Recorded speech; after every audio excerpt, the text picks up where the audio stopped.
Good morning. Welcome Gareth Rhodes to my far right, Chancellor James Malatras. We have Kelly Cummings, who is our Director of Operations, Dr. Howard Zucker, Commissioner of Health. To my left, Melissa DeRosa, Secretary to the Governor. To her left, Robert Mejica, Budget Director. 3:03, we made it. I hope everyone had a safe and happy holiday. Santa was very, very good to me, maybe better than I deserve. I hope New Yorkers took our caution and celebrated smart.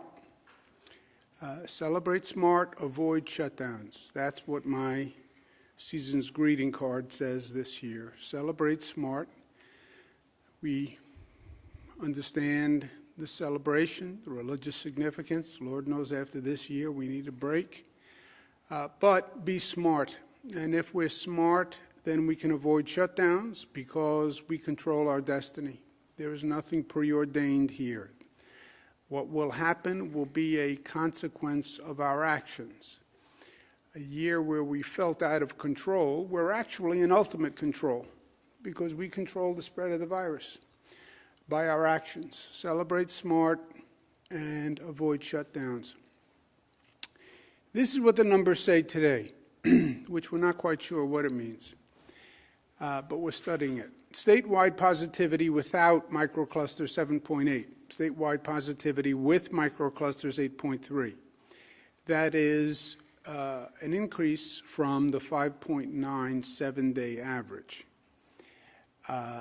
Positivity in microclusters 9% and 124,000 tests taken. This is a jump from Friday, Saturday to Sunday. Friday was Christmas. Sunday is 2 days after Christmas. We have been talking about potential for spread during Christmas. For it to go up in 2 days is dramatic and very, very fast. So we're studying what the uptick in that number actually means. If you look around the country, you've seen significant upticks in just the past couple of days. California went from 8 to 13, Florida went from 8 to 11, Texas went from 2 to 9, New York went from 5.8 to 8. Is that even possible? It's statistically improbable. Now, if you look at the numbers, you also see that the number of people getting tests is actually much, much lower. So these are people who got tests after Christmas, and it's a lower number of people who got tests, so it's a smaller population. So one of the theories that we're going to look at is people who were going to get a test because they were traveling, because they were concerned about spreading the virus, were getting tested up until Christmas. And anyone who went and got tested post-Christmas over the weekend was a person who was showing symptoms and thought they might be positive, and therefore they went for a test. So the sample is artificially skewed. Fewer people got tested, and more of those people were showing symptoms. That's why they went and they got tested. The number of positive cases didn't go up. It's that the number of people being tested went down by almost half. So fewer people get tested, same number of positives, but proportionately it's a higher number. Evidencing that theory, the number of tests in an urgent care clinic went way up. Urgent care clinics tend to be the places where people go when they feel symptoms and they want to get a test, that's what you tend to see in urgent care clinics. And that's the number that went up in urgent care clinics. So it may very well be that, and that may be a national phenomenon that we're seeing, but we don't know, and we'll see what the numbers say over the next few days, and that will explain if this is a circumstantial situation, post-Christmas, less people getting tested, and they have a higher positivity because the people who are getting tested are symptomatic, or was there spread pre-Christmas that actually is being evidenced now. You see the test results, 124,000. We were doing 220,000 tests some days, so the number is significantly low. And again, these tests are not random, right? They are people who go for tests. So who went to get a test after Christmas over this past weekend? Possibly people who were symptomatic, because people who were just doing it as a prophylactic went before. But we'll see over the next few days. Statewide deaths, 114. The hospitalizations up 376. Discharges, 425. Fewer people get discharged over the weekend. So the net number goes up, not necessarily the new admissions, but the discharges go down. Statewide ICU up 35, statewide intubation up 30. But the general caution remains the same. Social gatherings spread the virus if you are not smart. Fact, not opinion. Fact. You see statewide where the positivity is. Finger Lakes, again, is the most highly problematic area. Western New York has actually made good progress, but that's on the percent of hospitalized. Positivity, you have Finger Lakes, Mohawk Valley, Capital Region, other places that we have to focus on, and places, frankly, that have to focus on themselves. If you live in those areas, then it's you and your community and the behavior in your community that is affecting the numbers. And again, the numbers make it plain. It's not about theory. It's not about, well, I believe this, I believe that. Here's my opinion. Here's my theory. Here's my culture. Here's my politics. Numbers are numbers. And there's no denying numbers. And this is not testing a political theory or your medical theory of the virus. They are numbers. They're telling you the facts. Again, New York City, Staten Island has the highest positivity. Why is Manhattan 2.8 and Staten Island is 6? That defies logical explanation. Manhattan is much more dense. Manhattan, you're taking more public transportation. You're on the subways. You're in buses more than you are in Staten Island. You have more people on the sidewalk in Manhattan. It is the precautions that people are taking in those areas. Again, I think this, I think that. Every politician has an opinion. Ask your local politician.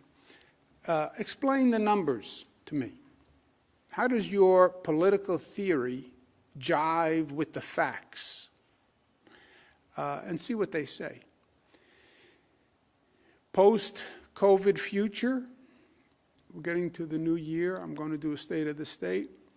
What does 2021 look like? 2021 looks like what we're going to make it look like. It's going to be what we do. And clearly, the key is going to be the vaccines. It is the one really good piece of news we had in 2020, was that the research community, the medical community came up with highly effective vaccines. So it's about getting those vaccines now in people's arms, right? It's nice I show you the vial and the box and all that. That's nice. But what matters is getting it in people's arms. 140,000 New Yorkers have already received one vaccine. That would put New York at the top of the national chart on number of vaccines that have actually been given to people. We expect another 259,000 vaccines this week, 139 from Pfizer, 119 from Moderna. Where are the vaccines going? This is where the vaccines will have gone to date by the end of this week. We're shipping as we speak, and by the end of this week, this is how many vaccines will be given out all across the state. They will not have been necessarily administered, but they will have been delivered. Well, why does one place get more than the other? This is, again, math. This is proportionate to the number of people eligible for the vaccine in that region. It's probably roughly proportionate to the population, but that's how we do the allocation. It's not that we like Capital Region more than Central New York. It's all on the math. Who's getting the vaccine? We have priority populations.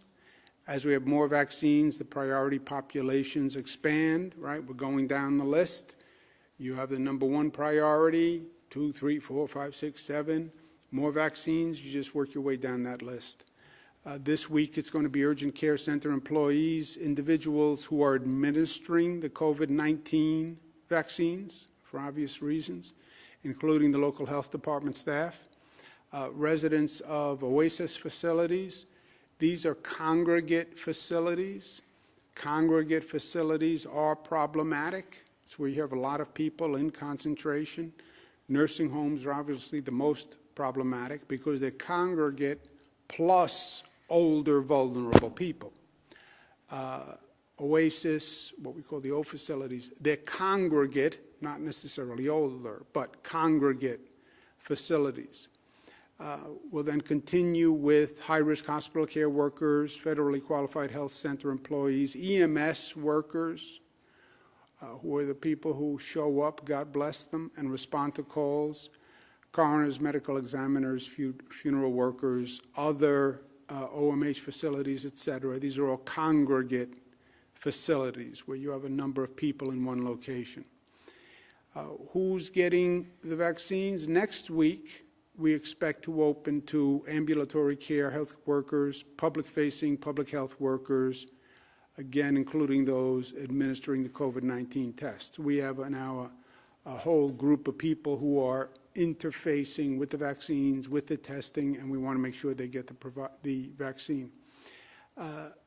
Another issue popped up because every day is a new issue to deal with, possible fraud by a healthcare provider.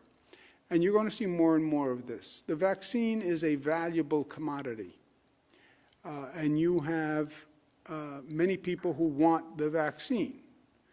And you'll have fraud in the vaccine process. It's almost an inevitable function of human nature and of the marketplace. Vaccines are valuable, and there'll be people who break the law. And we're looking at one healthcare provider who may have done that. The Department of State, the New York State Police has actually been pursuing an investigation. They're going to refer that case to the Attorney General's office, Attorney General Letitia James, and her office is going to take it on and make it a priority. And we want to send a clear signal to the providers that if you violate the law on these vaccinations, we will find out and you will be prosecuted. I'm going to sign an executive order that says we're very clear, the vaccines are a priority, there's not going to be any politics at play as to who gets a vaccine, and we look to the CDC, federal government, for guidance, and we will not tolerate any fraud in the vaccination process. anyone who engages in fraud is going to be held accountable.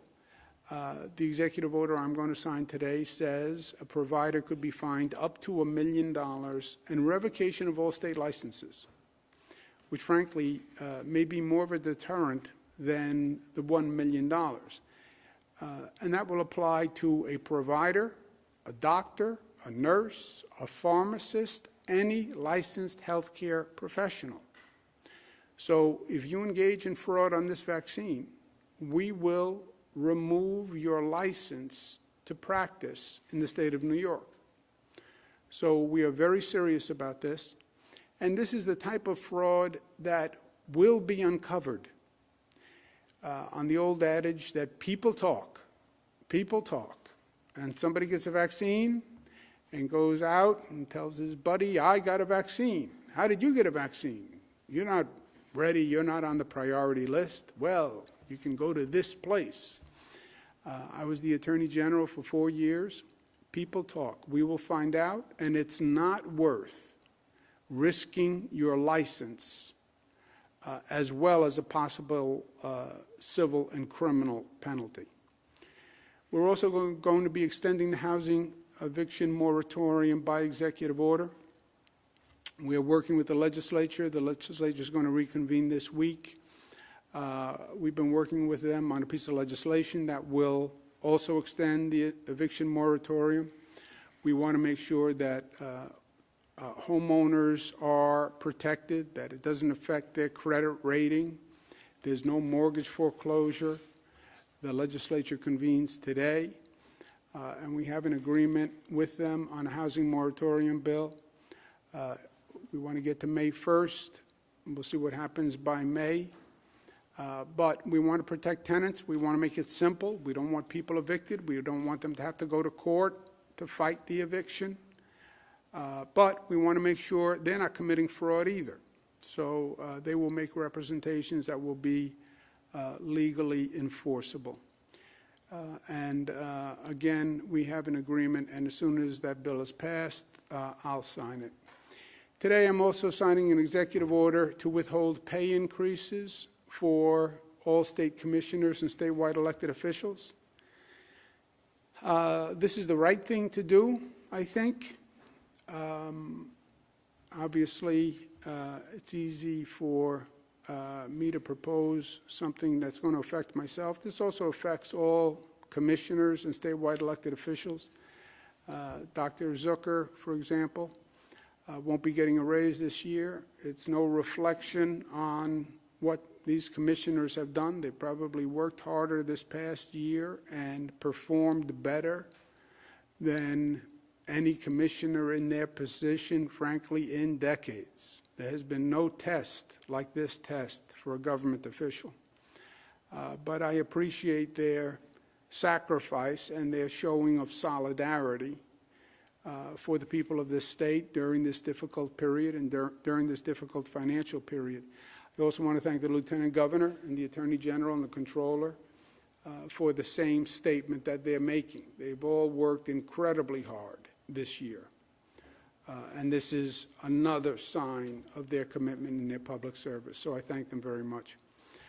The bills in the New York State Department of Health continue to work together to develop a pilot plan that would allow the bills to operate.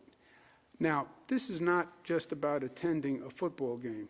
I want people to understand. We are trying to find a way to reopen businesses and use our technology to reopen businesses. It is not going to be an option for us to keep the economy closed until the vaccine hits critical mass. The experts are talking about hitting critical mass on the vaccine, herd immunity.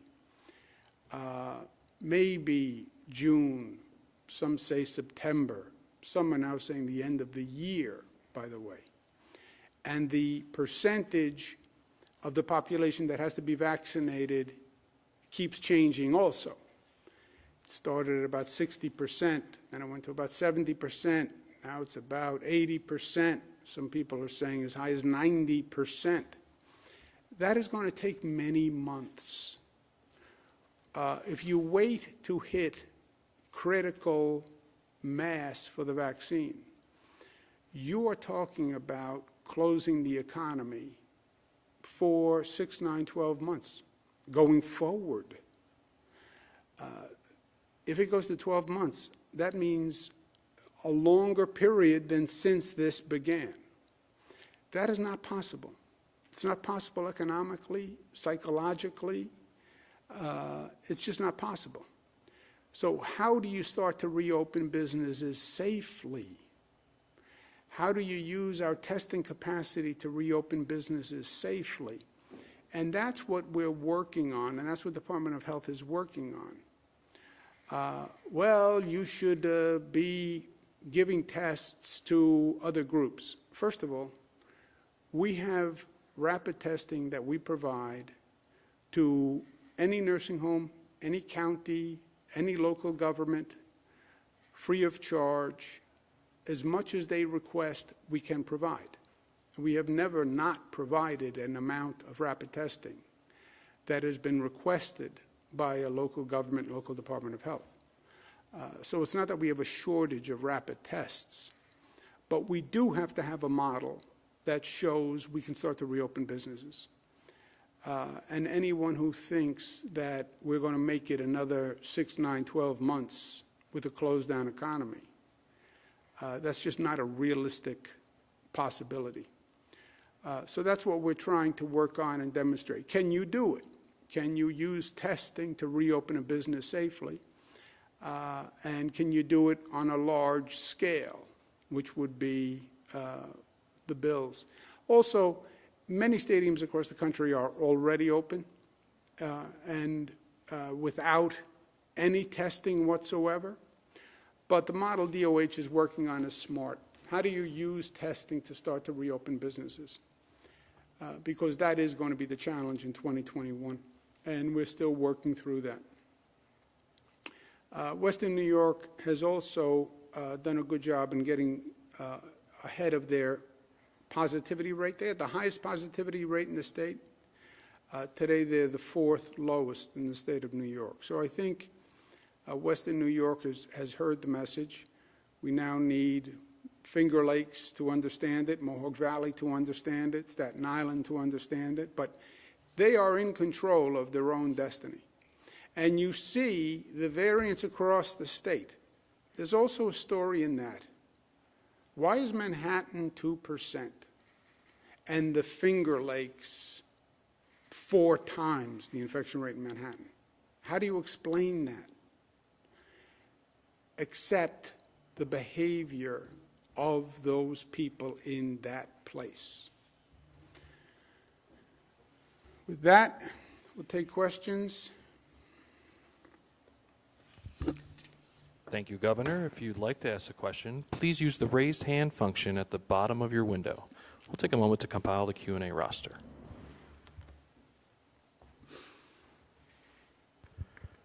Our first question comes from Andrew Siff of WNBC.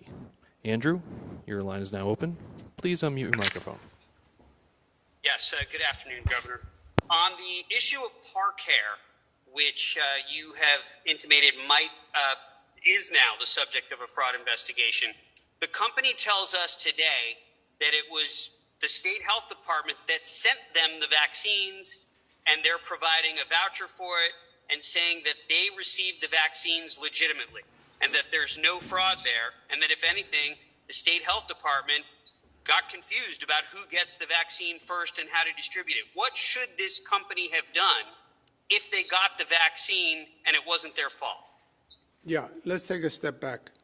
I don't want to put on my former Attorney General hat, and I'll ask Dr. Zucker for his response. But look, Andrew, if you say to the Department of Health, I operate SIF Community Care, and I am a licensed operator as a community health center, and I want to distribute the vaccine in accordance with the law to the priorities as established.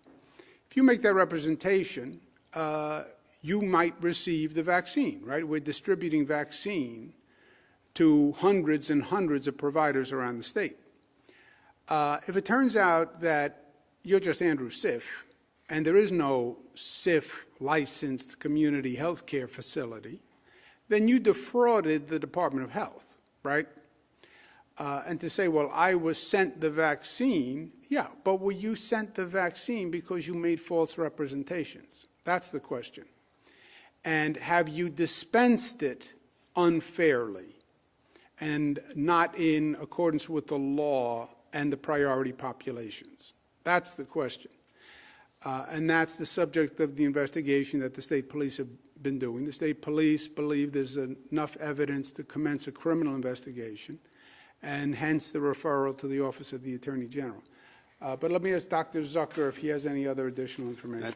Governor, I think you nailed exactly the key points, that they provide, we provided them the vaccine because they fraudulently filled out a form that said that they were a qualified health center. That was incorrect. So that's strike one. And number two, they moved it from one area to another area, which was inappropriate. So that's strike two. And then they gave it to people who were not on the priority list, and so that was strike three. And as you know, anyone from New York City, I'm a Yankees fan, and 3 strikes and they're out, and that's what happened. And Jets fan. And a Jets fan, of course. And a And Bills Bison's fan. And Bills fans. And Jets fan. And Giants fan. Melissa? And I also just want to add that for anyone else who is seeing this and thinking that they can do the same thing, in addition to the executive order that Governor's signing today on the up to $1 million penalty, falsifying business records here is a crime that can be charged up to a year in prison. So that's an additional thing that this company could be facing. Next question, operator. Governor, you now have Gwen Hogan of WNYC. Gwen, your line is now open. Please Hi, unmute can you your hear me? Yes, Gwen, how are you? Wow, I didn't mess it up this time. Thank you for taking my question. I appreciate it. Yeah, we did miss you last week, though. We waited for you, I want you to I know. know. More than I got back on the line. we waited a long time. We sat here in silence.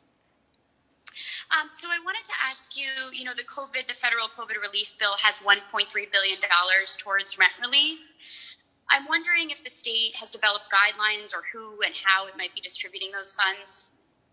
Yeah, I refer to Robert Mexico. We have to get more detail on exactly how much we get and what are the federal regulations that we're going to need to match. And it's premature for that, but let me ask Robert if he has any additional information. No, as the governor pointed out, we just found out about this addition to the federal bill last week. We will develop a plan for those funds, but right now we're still waiting for the federal government to give us clear guidelines on it, also where the distributions are. There's some of the money that has to go to local governments. So we're looking at all of those things, and once we have clear understanding what the federal rules are, then we will come up with a plan for those funds. Yeah, and Gwen, just so we're clear, 3 drops of water does not a bucket fill. 3 drops of water does not a bucket fill. This bill that they passed in Washington has several relief funds for certain groups and certain functions in this state. It is 3 drops of water in a bucket, and the bucket is empty, and the bucket is called a $15 billion state deficit. So it's almost inconsequential. We have a $15 billion deficit. Well, I gave you X for this, and X for this, and X for this. Okay. Now we have a $14.5 billion deficit. So what we need to do in terms of rent relief and small business relief and lost revenue from COVID and expenses of COVID vaccination process, this federal government's bill does virtually nothing for us. And the big fight on this bill, where Washington failed, was what was called state and local funding. they dropped that from the bill. And that's what would have provided economic relief to the states and local governments on a meaningful level. So this is all but insignificant, these small grants that they're making, and it comes nowhere near to addressing any of the needs that we're facing or the people of this state are facing. You know, it's a cruel irony that they say, well, we're giving New York State X for rent relief and Y for small businesses, and we're giving this to the schools. They make it sound like they accomplished something. They accomplished nothing. When you compare that to the need, it's telling a starving family, well, I gave you 2 pieces of bread. Yeah, thank you very much. Next question, operator. Thank you, Governor. You now have Terry Weaver of the Post-Standard. Terry, your line is now open. Please unmute your microphone. Hi, Governor. Terry Weaver, how are you? I'm doing well, thank you. Good to hear your voice. So I wanted to ask about the positivity rates in the zones across the state. I know that you have changed the metrics for those, adding hospitalizations and other things, but we're still also using positivity rate to determine those zones, but we haven't seen that positivity rate zone by zone in a few days. I was wondering why the state stopped releasing that and if you could start releasing it again. Yeah, I think maybe they just took a couple of days off over Christmas. And Scrooge, I'm not. Well, it depends on who you ask, Terry. Do you know Gareth? Yes. Hey, Terry. We'll be adding this. We have a website that has all the different zones on there. And if we haven't already, we'll be adding those numbers to that website and it updates on a daily basis so you can see it there. I think that means Gareth took Christmas off. Did you take Christmas off?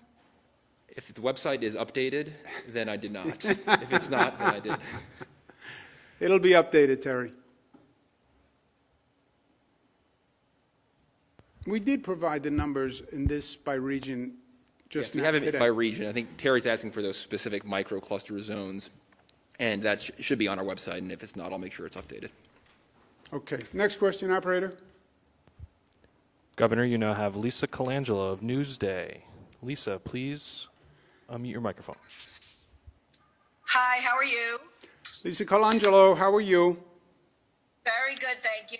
I was wondering if you had any other reports of fraud involving the vaccine in the state, with any other providers. Have you received any information on that? Besides Newsday? Kidding. That is the only case that we're at liberty to speak about now. But Lisa, as I said before, whenever you have a valuable commodity that is being dispensed, you should expect fraud, right? It's a function of the marketplace. It's a function of demand. It's a function of human nature. As I mentioned, I was Attorney General before this. I was an assistant district attorney at one time. If you have a valuable commodity, and you're dealing, by the way, with hundreds of provider organizations, you can't dispense this as quickly as we're trying to dispense it to 20 million people without involving hundreds of organizations and thousands of personnel, right? I mean, just think about this. You're going to have doctors and nurses and pharmacists and health aides who have access to thousands and thousands of vials of this vaccine. You should expect that, the old expression, that some of those vials are going to walk, right? It's the old colloquial expression. They're going to walk. They're going to develop legs and walk away in the dark of night. And that's the situation that we're dealing with. So we are hyper cautious, hyper vigilant. We're putting in the strictest penalties in the country, the best we can determine. I'm making it clear that I understand the value of a vial. You know, one vial, and you saw how small a vial is, some of those vials can do 10 vaccines. You could sell that one vial. So I understand the temptation. I understand human nature in the market. You will be penalized. You will lose your license. You can go to jail. So think about that also. And in this kind of situation, where that vial would then be administered to 10 people, people talk. To stick with another old colloquial truism, people talk. And you won't get away with it. And it's not worth the risk. So we are unfortunately experienced with human nature and with fraud. So we have the penalties in place, we have the safeguards in place. But when you're dealing with thousands of people and hundreds of organizations and a valuable commodity, expect a level of fraud. We had this conversation when we were talking about the unemployment benefits and how fast we were getting out the unemployment benefits.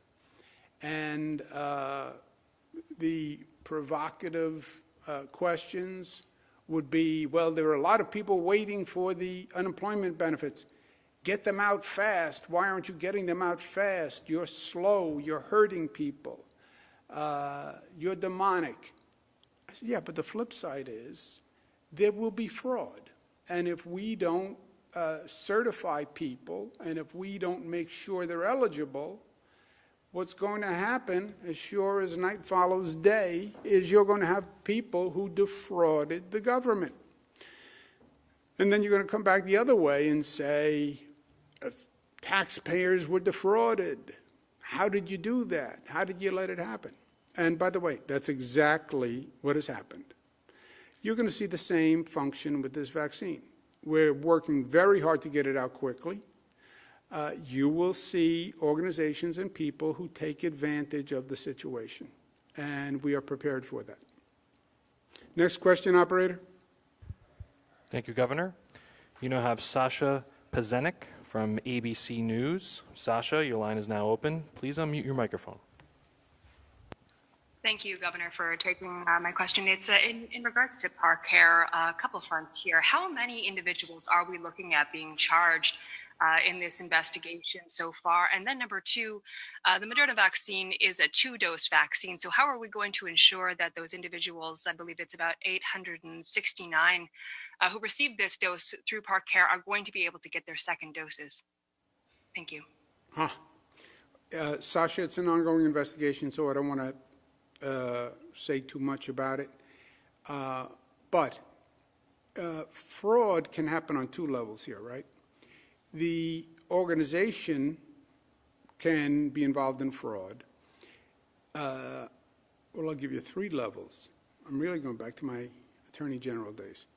The organization can be involved in fraud. Individuals employed by the organization can be involved in fraud. And recipients of the vaccine can be involved in fraud, right? Or they could have been defrauded. But these are all questions of fact. So if you received the vaccine and you knew you weren't supposed to receive the vaccine, and that was a fraudulent act by you, that's one situation. If you were eligible and you had no idea that this was a fraudulent organization, that would be a different situation. But it's going to be a question of fact, Sasha. And I don't know any facts at this time that I would convey that wouldn't compromise the investigation unless Dr. Zucker does or Melissa knows. Nothing here, but, you know, the public health always is a priority, so we want to be sure that people do get vaccinated and get their doses. But as we said, looking into the investigation, so there's two sides. There's the investigation side, and then there's the public health side. And we will always do what's best for the public health as well. If the individuals involved were not participants of the fraud, but victims of the fraud, then it makes it even easier. But let's get the facts first, right? Okay, one more question, operator. Thank you, Governor, for your last question. You now have Carl Campanile of the New York Post. Carl, your line is now open. Please unmute your microphone. Greetings. How you doing, Governor? Hey, Carl. Merry Christmas. Happy New Year. Merry Christmas. Happy New Year to you and yours. I had a follow-up question on park care. You said before, I just want to see if you clarify, are you looking at any other firms that may have acted improperly here in terms of obtaining or distributing the vaccine? Or is it just park care at this time?